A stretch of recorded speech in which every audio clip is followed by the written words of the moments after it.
В общественной приемной главы Республики Коми прошла прямая линия с представителями комплексного центра социальной защиты населения города Инты. О том, какие социально-реабилитационные услуги и виды помощи могут получать семьи с детьми, рассказали специалисты центра. В нашем учреждении предоставляются различные виды услуг социальных.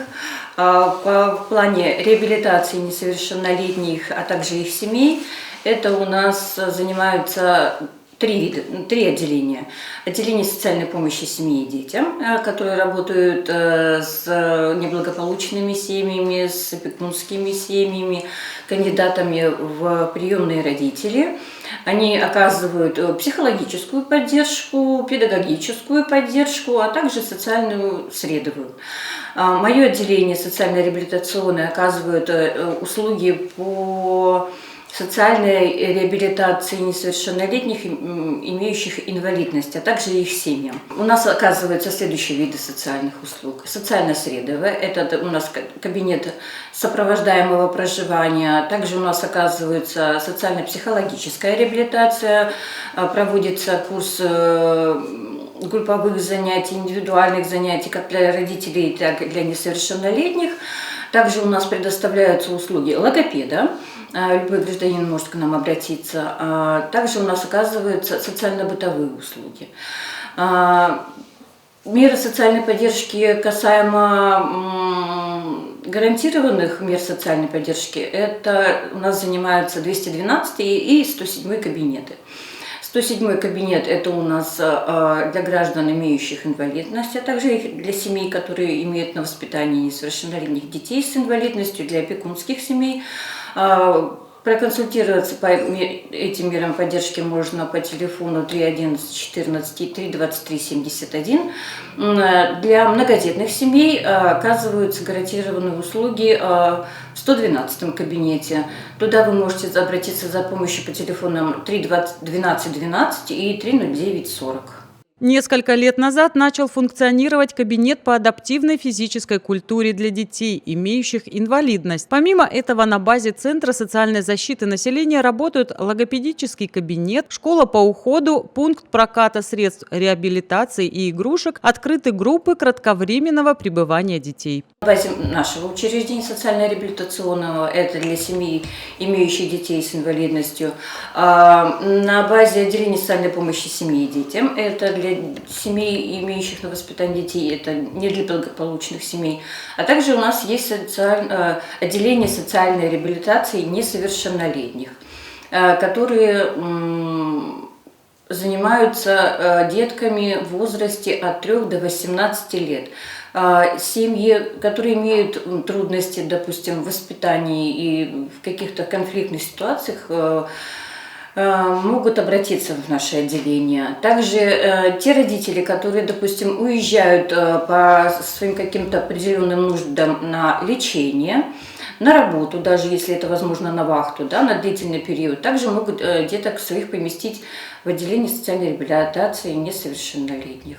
Отделение социальной помощи семье и детям оказывает комплексную психологическую помощь, направленную на преодоление трудной жизненной ситуации. Специалисты проводят консультирование, диагностику, коррекцию и поддержку для улучшения психологического состояния, адаптации, а также профилактики семейного неблагополучия и профориентирования подростков. В наше отделение социальной помощи семье и детям могут обратиться любые граждане.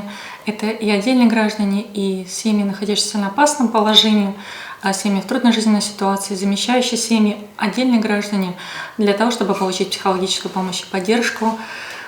Помощь эта осуществляется в виде индивидуальных консультаций психолога, можно записаться по телефону 310 74. Также помощь может оказываться в период проведения горячих линий в отделении, приуроченные к социально значимым мероприятиям, к различным важным датам. Можно будет позвонить на горячую линию, проконсультироваться с нашим психологом, получить необходимую информацию по вопросам воспитания детей, детско-родительских взаимоотношений, по вопросам обучения, проблемам и конфликтам с одноклассниками, с учителями, различным ситуациям жизненно волнующим. Также можно в наше отделение обратиться детям, можно после 9 класса, подросткам, которые хотят пройти тесты по профориентации. У нас они бесплатные. То есть для того, чтобы понять, какое направление ближе ребенку, для того, чтобы поступать в высшее учебное заведение, либо среднее учебное заведение и определиться с выбором будущей профессии. Также записаться можно по телефону 31074 к нашему психологу и подойти на консультацию для проведения диагностик.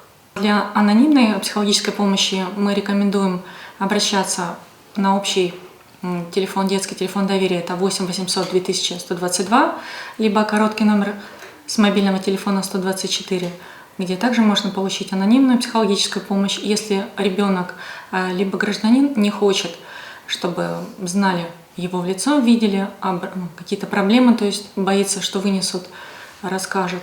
И можно звонить анонимно, делиться своими проблемами, какими-то историями. Специалисты по телефону выслушают, подскажут, направят к специалистам, которые им нужно будет дальше.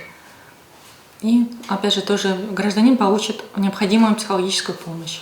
Одна из главных причин неготовности обратиться к психологам – страх, что личное станет публичным. Особенно боятся огласки своих проблем дети и подростки, ведь они часто обращаются к психологам без ведома родителей и тревожатся, что взрослые узнают о звонке и рассердятся, или в семью придут социальные службы, что повлечет за собой дополнительные сложности. Однако специалисты заверяют, что если проблема не несет угрозы здоровью гражданина, то разговор останется лишь в стенах кабинета. Ключевые принципы его работы – конфиденциальность, доступность и анонимность. Дети кажется, что для них это все очень в каких-то больших гигантских размерах, это очень важно, очень прямо здесь и сейчас нужно решать, и в другом плане как-то в крайности впадают.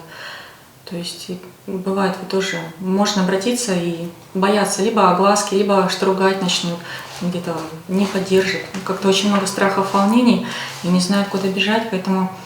Вот, как я ранее говорила, и мы рассказываем про телефоны доверия, если кто-то стесняется к нам подойти. В школах тоже социальные педагоги, психологи рассказывают, что есть анонимный телефон доверия. Ты можешь позвонить, рассказать, поделиться. То есть какое-то вот это напряжение снять, если вот нас что-то прямо так беспокоит, тревожит. То есть, и опять же, всегда можно к нам подойти, либо записаться, либо можно подойти в отделение Куратова 66, кабинет 102. Да? То есть и высказаться, рассказать. У нас это тоже анонимно, если не угрожает здоровью, нет какой-то угрозы здоровью и жизни ребенка, человека, то это все также анонимно, куда не выносится, никому не рассказывается. Принципы этики и конфиденциальности мы соблюдаем. По любым имеющимся вопросам, касающимся оказания тех или иных услуг Центра социальной защиты населения, можно обращаться по адресу Куратова, 66, либо по телефонам 3 19 25 и 3 14 69.